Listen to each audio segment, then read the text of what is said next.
అస్మదీయులను కూడా పక్కన పెట్టేటువంటి ఒక అద్భుతమైన ధర్మ నిరంకుశత్వం అనేటువంటిది కనుక రాజుకు ఉంటే తప్పకుండా ఈ సంవత్సరం రాజుకు తిరుగులేదు అనేటువంటిది శాస్త్రం చెబుతోంది.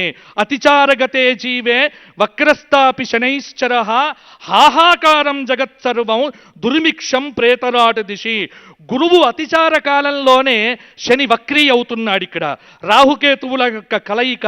అందుకే పాలకుల మధ్య నిత్యము సయోధ్యను పెట్టుకోవటానికి చాలా నొసట చిరునవ్వులుంటాయి, లోపలంతా కూడా వేరే రకంగా ఉంటుంది. ఇది ఈ సంవత్సరం అన్ని చోట్ల కనిపించేటువంటి వర్తనం. నోరు ముందర చిరునవ్వులు చూసి మాత్రం మీరు పొంగిపోకండి, లోపల చూసి ఆలోచన చెయ్యండి. కాబట్టి జాగ్రత్తగా ఉండాలి. ఈ సంవత్సరం పశుపాలకుడు సాక్షాత్తు గోపాలకుడు అయ్యాడు. కృష్ణం వందే జగద్గురుం శ్రీకృష్ణ భగవానుడయ్యాడు. కాబట్టి ఖచ్చితంగా ఈ సంవత్సరం పాడి పంటలు బాగున్నాయి, వర్షాలు బాగున్నాయి.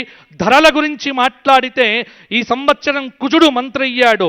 ఎక్కడ లేకున్నా తెలంగాణలో అద్భుతంగా హైదరాబాదుకు ఈ సంవత్సరం రియల్ ఎస్టేట్ అనేటువంటిది గత సంవత్సరం కంటే మెరుగు కాబోతోంది. భూమికి సంబంధించినటువంటి కొంత అభివృద్ధి అనేటువంటిది ఈ సంవత్సరం తప్పకుండా కనిపిస్తుంది.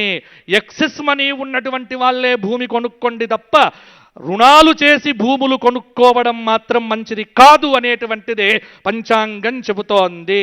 అలాగే ఇంకొక మాట కూడా మనం ఈసారి గమనించవలసినటువంటిది ఏమిటి, విందులు తగ్గించండి. తెలంగాణలో ఏది మాట్లాడినా ధావత్ క్యా హే, ధావత్ ధావత్ ధావత్, నో ధావత్.